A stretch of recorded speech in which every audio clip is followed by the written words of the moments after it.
Dear friends, brother and sister, आज मैं आपके सामने सोशल एंथ्रोपोलॉजी का बहुत ही महत्वपूर्ण विषय बिंदु है। विवाह चैप्टर से यह है जो बहुत ही इम्पॉर्टेंट है, इसको लेकर आया हूँ। यह है विवाह के सार्वभौम परिभाषा की समस्या। क्लियर है? कई बार पूछा जा चुका है बिहार लोक सेवा आयोग में, शॉर्ट नोट्स में भी आता है, लेकिन ये कंप्लीट क्वेश्चन है, बार बार पूछा जाता है, बहुत इंपॉर्टेंट है। विवाह की सार्वभौम समस्या, विवाह के परिभाषा की सार्वभौम समस्या क्या है? सार्वभौम परिभाषा की समस्या।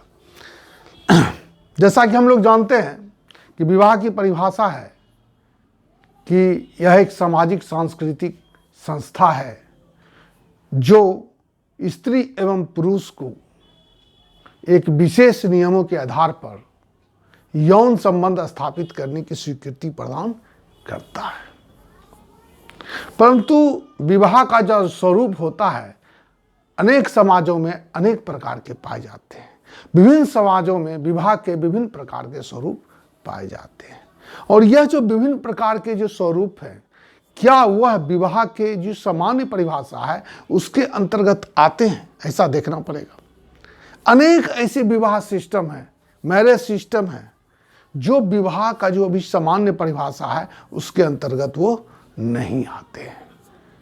तो ऐसी स्थिति में जो है विवाह का जो परिभाषा है उसकी सार्वभौम परिभाषा की एक समस्या पैदा हो गया है। देखते हैं किन किन समाजों में, पहले या इस बिंदु पर आते हैं कि किन किन समाजों में जो विभिन्न प्रकार के विवाह पाए जाते हैं, वो विवाह की जो परिभाषा है क्या उसके श्रेणी में आते हैं या नहीं आते हैं, पहले उसको देख लेते हैं। चलिए, खासकर दो ठो एग्जाम्पल है, यहाँ पे दो एग्जाम्पल है। एक है कि सूडान के न्योर जनजाति का जो विवाह स्वरूप है और केरल के नायर समाज में जो पाए जाने वाले विवाह स्वरूप हैं। ये जो विवाह स्वरूप हैं दोनों समाजों में, क्या यह विवाह की परिभाषा के परिधि में आते हैं या नहीं आते हैं? चलिए, पहला उदाहरण की ओर चलते हैं। सूडान के न्योर जनजाति में विवाह का स्वरूप पाया जाता है, वह प्रेत विवाह और पत्नी विवाह का स्वरूप पाया जाता है।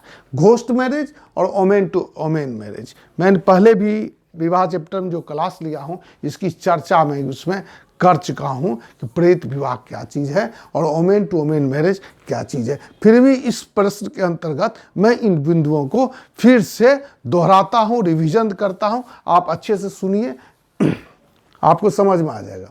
सूडान के न्योर जनजाति में विवाह का दो स्वरूप पाया जाता है, एक प्रेत विवाह है, दूसरा है पत्नी विवाह है। प्रेत विवाह घोस्ट मैरिज, पत्नी विवाह का मतलब है ओमेन टू ओमेन मैरिज। चलिए, एक नंबर में कॉम चलते हैं। प्रेत विवाह के अंतर्गत एक विधवा स्त्री अपने मृत पति का पशुधन किसी अन्य पुरुष को दे करके उस पुरुष से विवाह करती है और यौन संबंध स्थापित करती है, और उससे उत्पन्न संतान जो होता है वह मृत व्यक्ति का ही संतान कहलाता है। इसी कारण से इस प्रकार के विवाह को प्रेत विवाह के नाम से जाना जाता है, क्योंकि वो जो संतान होता है ना वो मृत व्यक्ति का ही संतान माना जाता है, इसलिए इसको घोस्ट मैरिज के नाम से जाना जाता है। तो क्लियर है दोस्तों? यह भी एक विचित्र प्रकार की ये है, मतलब विवाह है, ठीक है ना। अगला चलते हैं दोस्तों, पत्नी विवाह। पत्नी विवाह क्या कहता है? इसको अंग्रेजी में ओमेन टू ओमेन मैरिज के नाम से भी जाना जाता है। तो पत्नी विवाह का तात्पर्य क्या है? दो स्त्रियों के बीच होने वाले विवाह से है। क्या है? दो स्त्रियों के बीच होने वाला विवाह से है। तो इस प्रकार के विवाह के अंतर्गत एक बांझ स्त्री, ठीक है, इस प्रकार के विवाह के अंतर्गत एक बांझ स्त्री स्वयं को स्त्री पति मानकर एक अन्य स्त्री से विवाह करती है, और जिससे विवाह करती है वो स्त्री पत्नी कहलाती है। फिर वो बांझ स्त्री क्या करती है? वह उस स्त्री पत्नी का जो है वो अन्य पुरुष से यौन संबंध स्थापित करने को सुनिश्चित करती है, और उससे जो उत्पन्न संतान होता है वह बांझ स्त्री को पिता के रूप में स्वीकार करता है, और उस संतान को सभी प्रकार के सामाजिक, आर्थिक तथा सांस्कृतिक अधिकार प्राप्त होते हैं। क्लियर है? और चलते हैं दूसरे समाजों में। केरल के नायर समाज में पाए जाने वाले जो विवाह स्वरूप है, केरल के नायर समाज में जो विवाह के स्वरूप पाए जाते हैं उस बारे में चर्चा कर रहे हैं। चलिए ठीक है। केरल की मालाबार नायर परिवार जो होता है वह मातृसत्तात्मक संयुक्त परिवार का स्वरूप उनमें पाया जाता है। अकॉर्डिंग टू अय्यप्पन, केरल के नायर समाज में लड़की का कम उम्र में ही लंबूदरी ब्राह्मण लड़का के साथ कर्मकांडीय ढंग से विवाह संपन्न करा दिया जाता है, जिसे ताली केटु कल्याणम के नाम से जाना जाता है।